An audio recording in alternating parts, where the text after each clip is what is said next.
Bapa kami di surga, Bapa yang penuh kasih, Tuhan kami Yesus Kristus, kembali kami hadir di hadirat Tuhan, hadir dalam ibadah yang kudus di hadapan Tuhan. Dengan segala kerendahan hati kami mengucap syukur. Walau apapun yang terjadi saat ini, baik di sekitar kami, di dalam lingkungan kami, bahkan di dalam gereja ini, kami mengucap syukur bahwasanya kasih Allah senantiasa hadir di dalam hidup kami, jemaat Tuhan di Kembang Arum, baik pribadi lepas pribadi maupun keluarga demi keluarga.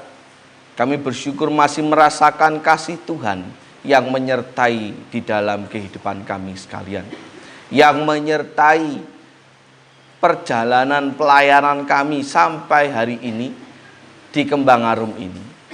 Pasang surut yang seringkali terjadi bahkan sampai hari ini, kami percaya tidak akan membuat kami, khususnya yang masih dengan taat dan setia beribadah dan melayani Tuhan di tempat ini, tidak akan membuat kami untuk menyerah, untuk tetap dapat memberi yang terbaik kepada Tuhan.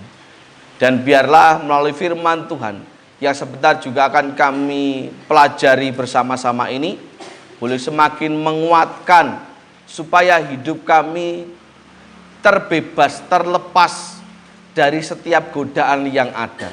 Iman kami diteguhkan, iman kami dikuatkan walau apapun yang terjadi di sekitar kami.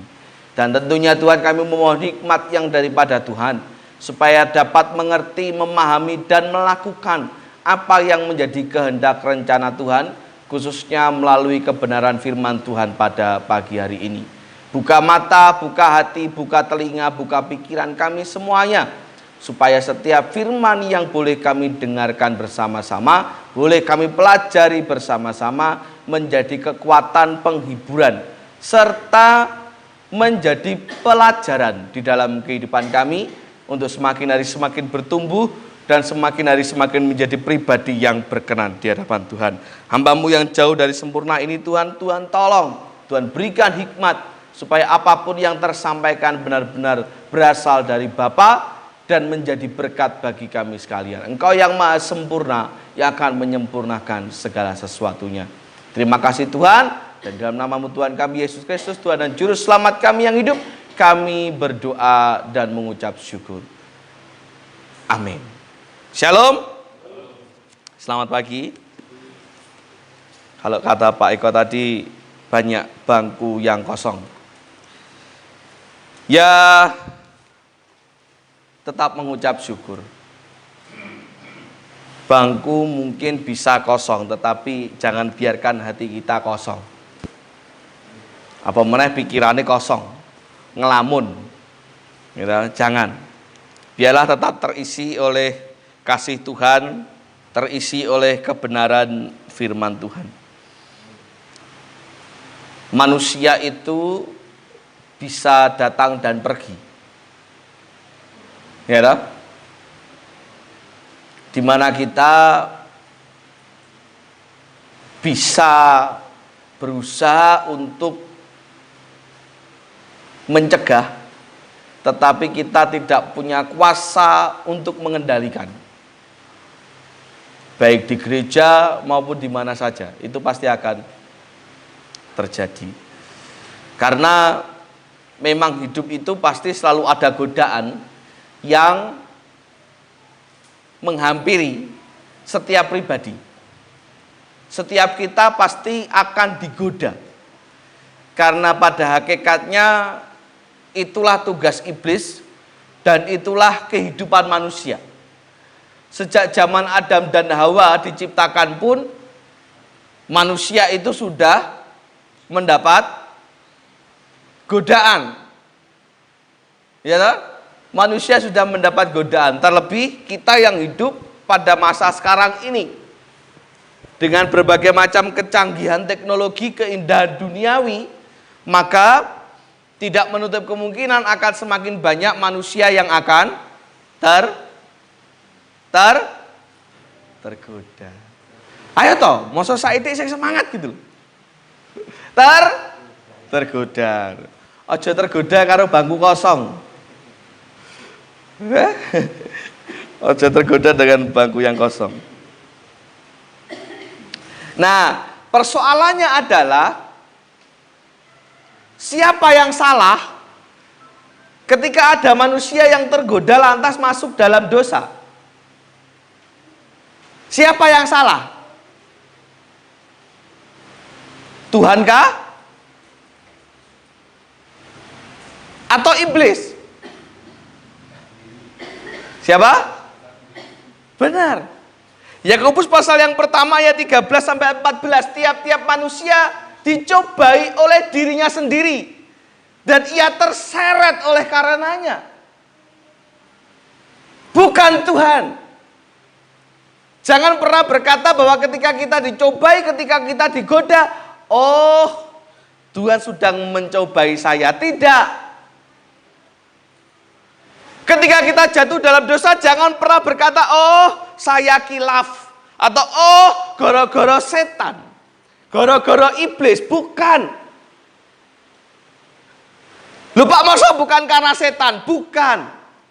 Saya katakan bukan, apalagi Tuhan. Karena tugas iblis itu hanya menggoda.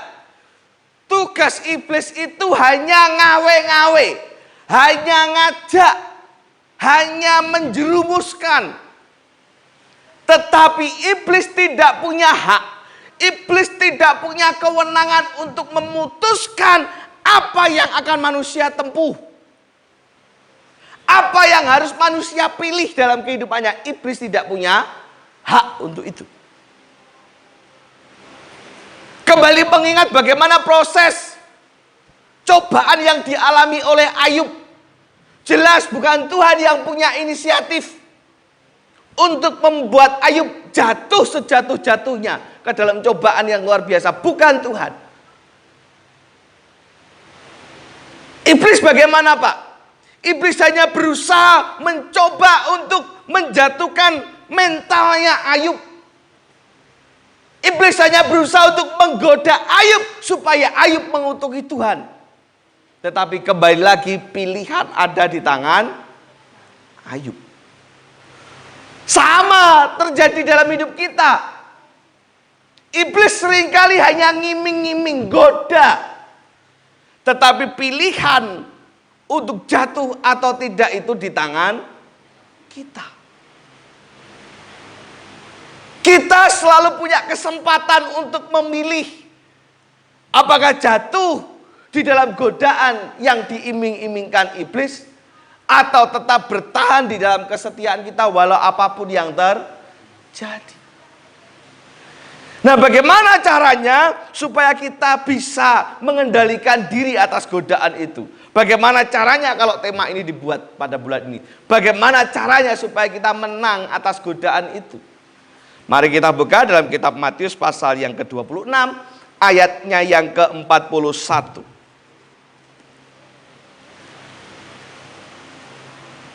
Matius 26 ayatnya yang ke-41.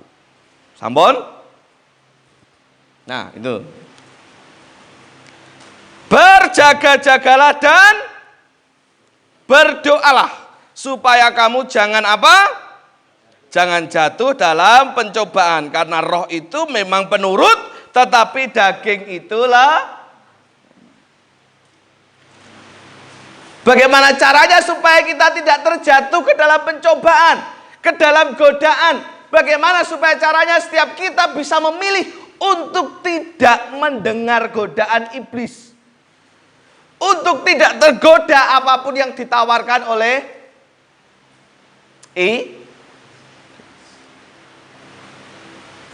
Kita jangan kalah cerdik ya sama iblis ya. Karena firman Tuhan pun juga mengajarkan kepada kita, hendaklah kamu cerdik seperti ular, tetapi tetap dengan hati yang tulus seperti merpati.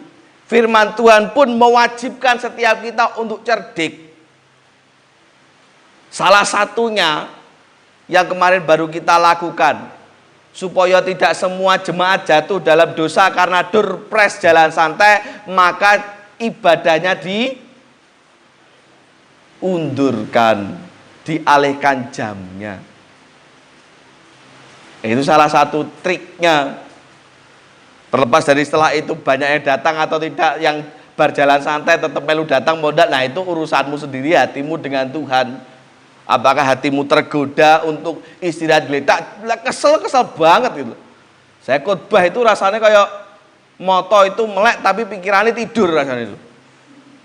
Capek. Apa meneh sing panitia kuwi pasti capek. Saya maaf, saya tidak bermaksud apa-apa, saya memahami kondisi keadaan. Saya melihat itu hampir semua jemaat itu karo ngene loh. Ya wes, saya paham gitu. Saya paham. Tapi setidaknya kita selangkah lebih maju, selangkah lebih menang, menaklukkan ego kita untuk tetap datang. Nah, bagaimana cara singkatnya berdasarkan kitab Matius pasal 26 ayat 41 tadi? Jelas sekali di sana dikatakan yang pertama, berjaga-jagalah. Apa maksudnya berjaga-jaga? Firman ini diucapkan oleh Yesus Kristus sendiri ketika dia berdoa. Dan ketika dia berdoa, dia balik ke murid-muridnya, dia melihat murid-muridnya tidur. Maka dia menegur dengan keras, berjaga-jagalah. Meleo kalau dalam bahasa aslinya. Buka matamu. Nah, sesungguhnya ketika kita memahami ini, berjaga-jaga ini, melek ini, membuka mata ini, bukan hanya sekedar mata fisik. Bukan sekedar mata fisik ini loh. Tetapi supaya tetap mata hati kita juga berjaga-jaga. Karena kita tidak pernah tahu apa yang sedang disiapkan iblis untuk menggoda kita. Sebab itu mata hati kita pun juga sama halnya dengan mata fisik kita, tetaplah harus terjaga. Karena sudah jelas sekali di sana dikatakan, daging itu lemah, tubuh itu lemah, tetapi roh itu penurut. Mata fisik ini bisa melemah, tetapi jangan biarkan roh yang ada dalam hati kita turut melemah. Sebab itu berjaga-jagalah, meleo, meripatmu meleo. Bukan hanya meripat mata secara fisik, tetapi mata hatimu. Melek terhadap apa? Melek terhadap sekitar, supaya kita peka. Supaya kita tetap waspada bahwa iblis bisa menggunakan apapun dan siapapun untuk menggoda manusia. Balik lagi ke kisahnya Nabi Adam, di mana iblis pun menggoda Hawa supaya apa? Supaya Hawa bisa menggoda. Iblis tahu bahwa dia tidak akan bisa menggoda Adam karena perjanjian Adam itu langsung dengan Tuhan. Tetapi iblis juga tahu bahwa Adam lemah kepada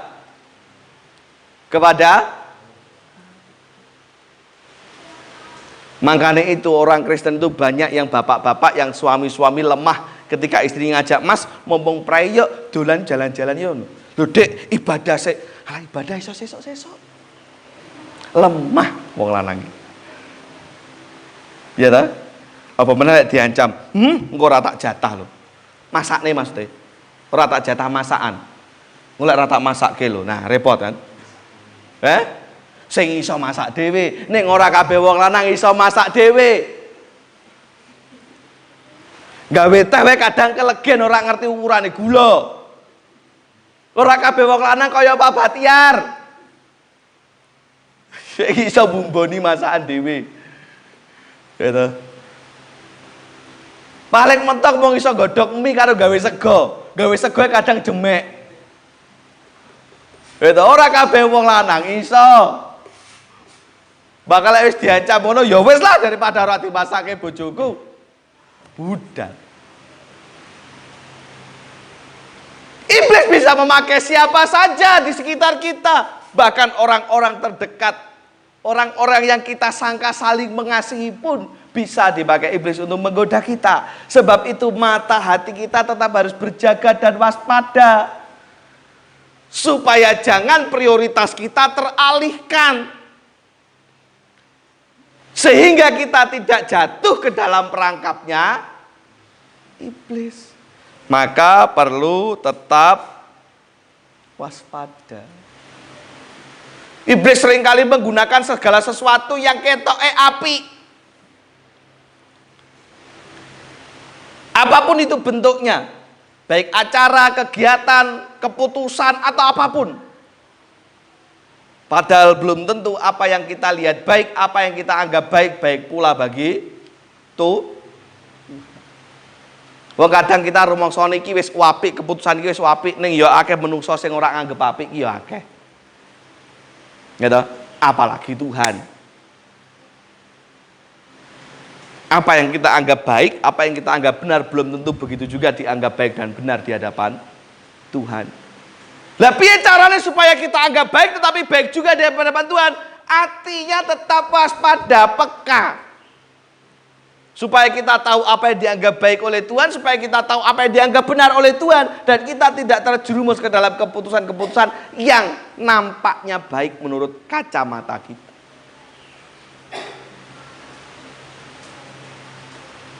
Ini jadi salah satu contohnya. Ya wes lah, mumpung pray lah, menyenangkan keluarga ya ora enek salah. Ya memang ora enek salah. Tetapi dengan meninggalkan ibadah, firman Tuhan katakan ingatlah dan kuduskanlah hari Sabat. Apakah itu baik juga di hadapan Tuhan? Kan belum tentu. Lupa ibadah itu kan tidak harus di gereja, tapi menyenangkan keluarga itu juga ibadah, betul. Tetapi bukan berarti kita bisa menghalalkan segala cara, termasuk meninggalkan prioritas kita sebagai umat-umat Allah, sebagai pribadi-pribadi yang sudah dimerdekakan. Bukan berarti itu boleh dilakukan. Ya kan? Makanya hati perlu waspada. Yang kedua, berjaga-jaga dan berdoalah. Tentu selain waspada, kita harus imbangi dengan doa. Karena doa ini menjadi jawaban dari semua masalah, saya yakin itu. Itu keyakinan saya. Di dalam doa selalu ada solusi. Apapun persoalan kita. Setidak-tidaknya di dalam doa ada ketenangan. Setidak-tidaknya di dalam doa ada hikmat. Supaya manusia tidak gerusa-gerusu memutuskan segala sesuatu. Doa.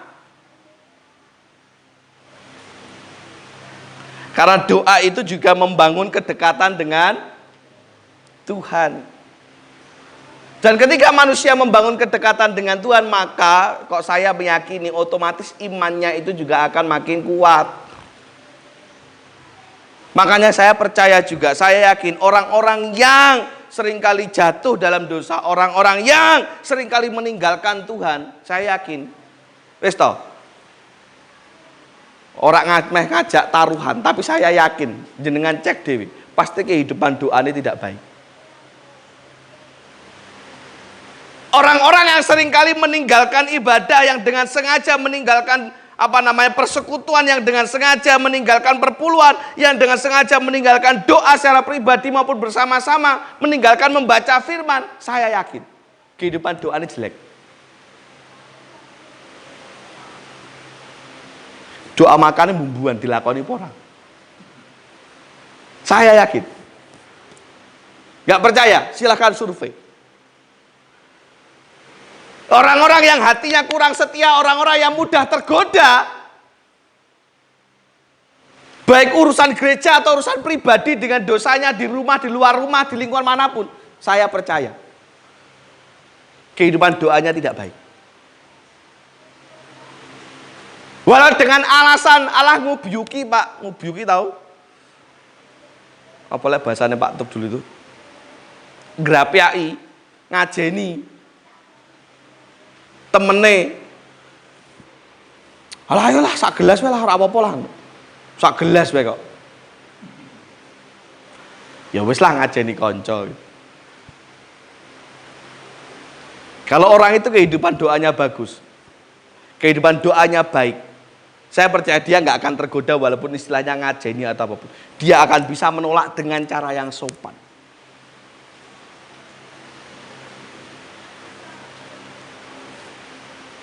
Ketika saya masih sering nongkrong di Dargo, sering gitu komunitas yang ada di situ atau teman-teman yang saya kenal di situ juga sambil minum. Terlepas dari mereka tahu atau tidak tahu saya siapa, profesi saya apa. 1-2 kali saya pernah ditawari, saya nolak kok. Dengan cara yang sopan, halus. Pasti mereka juga nggak akan maksa gitu. Teman, padahal teman, ya teman sekomunitas, podo-podo senenge dengan hobi itu. Gitu loh. Ya, doa itu bisa membuat orang dekat dengan Tuhan, intim dengan Tuhan. Dengan demikian juga bisa mengubah karakter orang. Semakin orang itu dekat dengan Tuhan, karakternya semakin teruji. Gak usah di Kembang Arum lah, dimanapun berada gerejanya. Ayo jenengan silakan survei, nanti boleh memberi laporan ke saya. Jenengan survei, jemaat-jemaat sing keset, sing males ke gereja. Jenengan survei, doanya apik ndak di rumah? Apa ya seperti alasannya loh, tapi kan aku di omah ya berdoa, sopo sing ngerti, sopo sing jamin. Gak ada yang tahu. Tapi saya berani katakan, saya yakin kehidupan doanya tidak sebaik orang yang setia ke gereja. Pak neng gereja rong karuan berdoa, ya memang, tetapi setidaknya jauh lebih baik daripada orang yang tidak setia.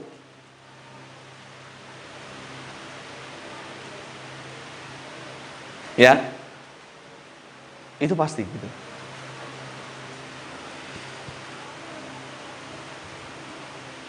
Karena itu faktanya bahwa orang yang mudah jatuh dalam dosa adalah orang yang dalam kehidupannya tidak rajin di dalam berdoa. Berjaga-jagalah dan berdoalah supaya kita tidak jatuh dalam dosa. Tak tambah yang ketiga. Dalam 1 Korintus 15 ayat 33. Silakan dibuka.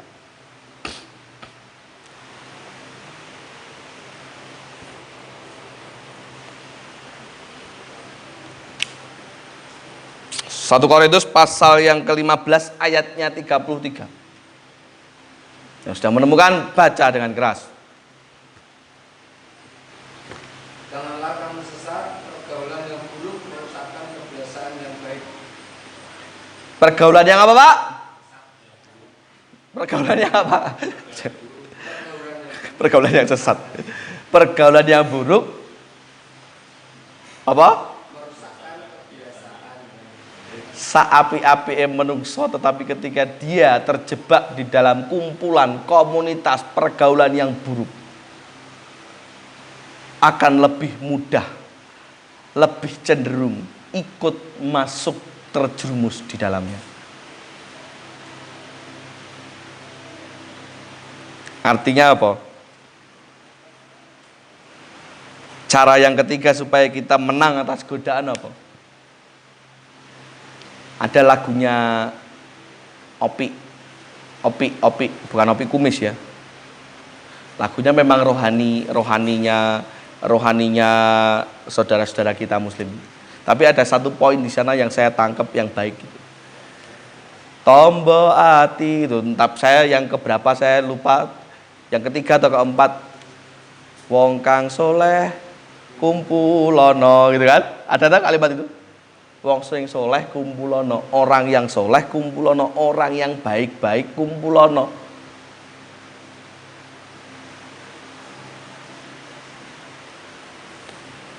Senang berkumpul dengan orang-orang yang soleh. Bukan Pak Soleh ya. Tetapi faktanya banyak orang Kristen yang justru tidak nyaman. Wong kok keminter, wong kok sok rohani, wong kok sok suci. Akeh wong Kristen sing ngono kuwi. Mereka justru lebih senang tongkrong-tongkrong, ora jelas, Mungkin dibarengi dengan yang katanya minuman anget-angetan itu. Teh anget maksudnya. Kopi lah anget gak enak, enaknya panas. Ya? Lebih nyaman, iso berjam-jam bahkan melekan sampai pagi. Jadi betul. Syukur-syukur ada saya dikeplek. Kan gak gaya duit, Pak. Ini bukan masalah gaya duit, gak gaya duit, tetapi kenapa kamu nyaman di situ tetapi kamu tidak nyaman beribadah? Tetapi kamu tidak nyaman bersekutu bersama orang-orang yang jelas-jelas seiman denganmu, yang memiliki kerinduan yang sama untuk dibangun di dalam Tuhan. Kenapa? Itu yang menjadi pertanyaan.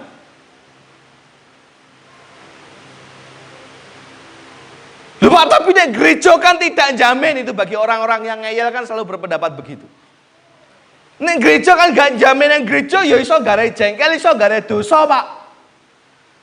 Lah kalau di gereja saja bisa gare orang berbuat dosa, jengkel dan sebagainya, apalagi di luar gereja. Ya dah. Kalau di gereja saja kita bisa menemukan orang-orang yang menjengkelkan, yang bisa membuat kita jatuh dalam dosa, apalagi di luar gereja. Setidaknya meminimalkan kemungkinan untuk kita jatuh dalam dosa. Ora bakalan ono sing nawari Pak Ari Surono nek gereja. Pak, sak gelas wae, Pak. Ora ono. Ora ono sing ngajak Pak Bayu nek gereja gitu. Pak titip ora, Pak? Iki petangongkone apik, Pak. Mudeng karemu ora karemu lah ya. Petangongkone apik, Pak, titip Pak. Raketang 1000 lumayan, Pak. Ora enek, Pak. Kalaupun enek, hati-hati, Pak, itu iblis, Pak. Yang bisa menjadi siapa saja untuk menggoda. Ya toh? Makanya ada istilah yang seringkali juga saya ungkapkan gitu loh. Bergaul dengan tukang ikan bau amis. Tugasnya wong Kristen itu kan menggarami dunia, membawa terang kudune piye carane supaya ketika gandeng karo tukang iwak pun rak mambu amis, tapi justru wong sing bakul iwak kuwi kita kasih parfum ben padha-padha wangine kan kudune. Tapi kenyataane melu amis. Jeneng mboten? Karena apa? Lagi-lagi daging itu lemah. Maka untuk meminimalkan kemungkinan-kemungkinan seperti itu, lebih baik memilih untuk nyaman berkumpul bersama-sama orang soleh. Memilih untuk berkumpul, berkomunitas dengan orang-orang yang seiman. Ngopinya bapak-bapak itu yang untuk sementara terhenti entah karena apa gitu ya.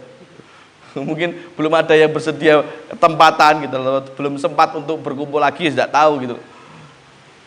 Minimal dalam ngopi itu orang enek ceye-ceyenan, orang enek toh, Pak. Keplek-keplek orang ono. Ya toh?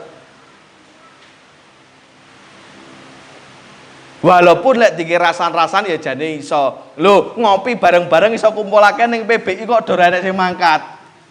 Iso jane diomong ning ngono. Tetapi daripada nongkrong sing ora jelas. Kayak gitu. Nah, nanti tinggal menunggu waktu, yuk sing nongkrong-nongkrong kuwi digeret mulai dari ke PBI. Ya sesuk minggu PBI yuk kumpul ning gereja. Ngebar PBI digeret, yuk ibadah yuk sesuk yuk. Dimulai dari PBI. PBI pun bisa membuat cara yang sama dengan kemasan yang beda. Mungkin PBI ora doyan ngopi, ngeteh kek, nyusu kek, gerode kek. Dulu pernah buat susu kedelai. Nah ngono, gaya apa ngono? Susu kacang hijau kek, susu opo kek, susu tajin kek. Sutajin.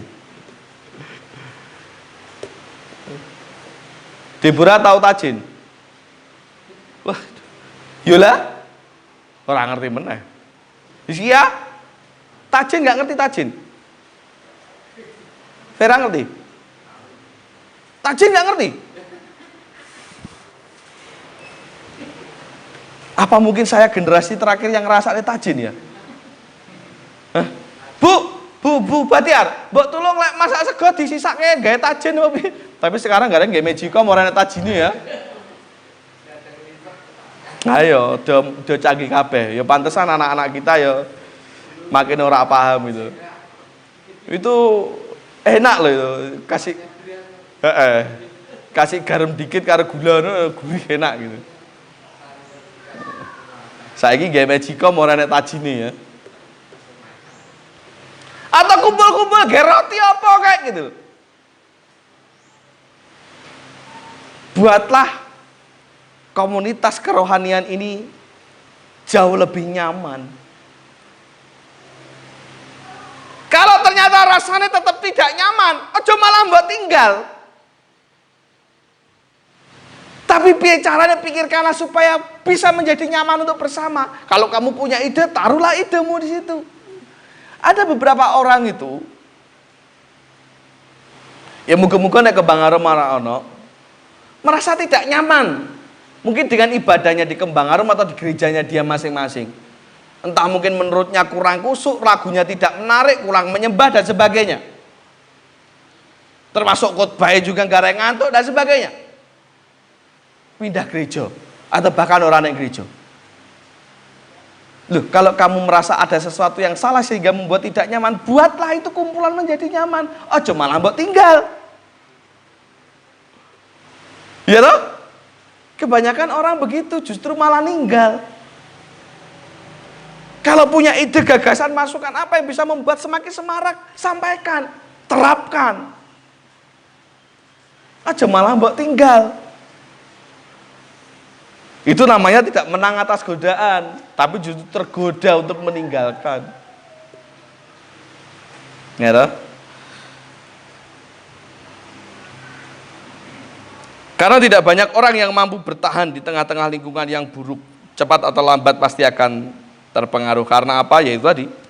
Karena daging itu lemah. Sebab berarti aku tidak boleh punya teman. Bertemanlah dengan semua orang. Tetapi buatlah dirimu lebih nyaman di tempat yang seharusnya. Di mana?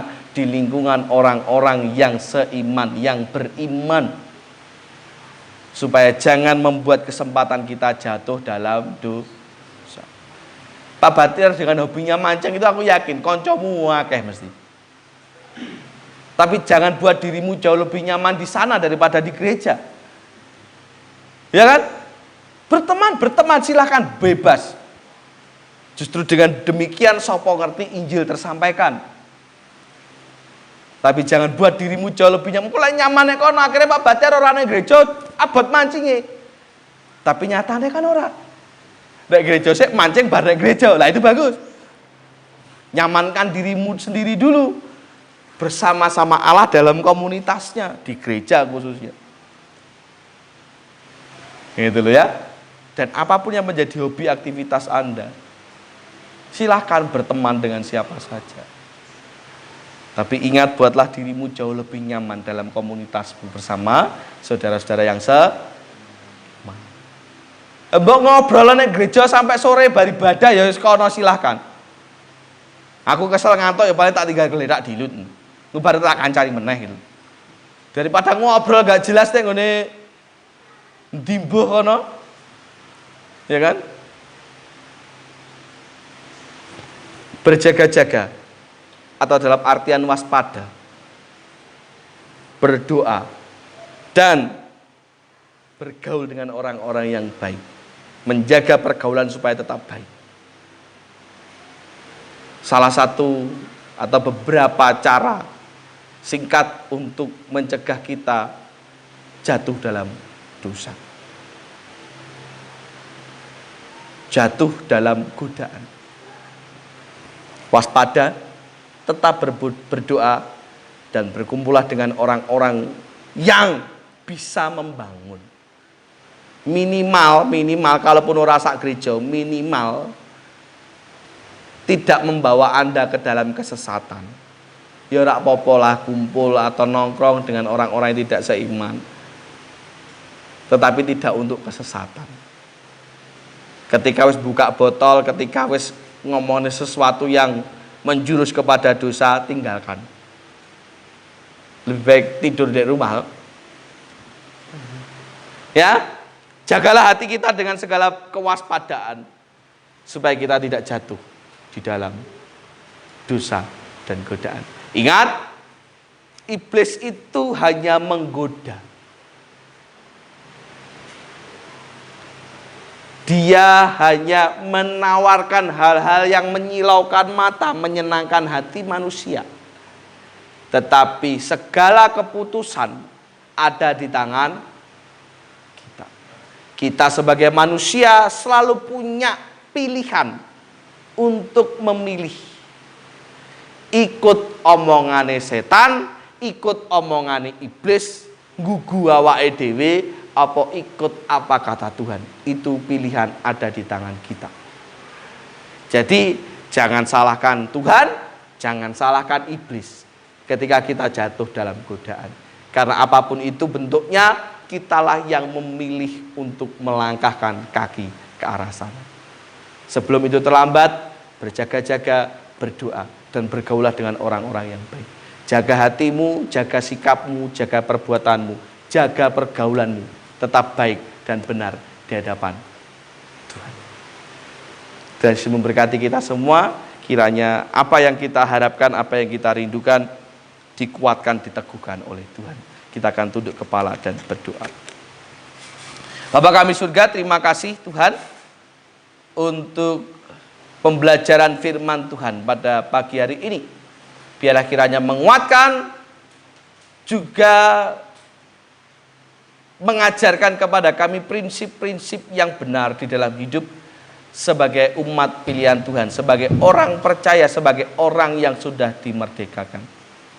Kuatkan hati kami, kuatkan iman kami, supaya kami tetap teguh berdiri di hadapan Tuhan dengan tidak bercela.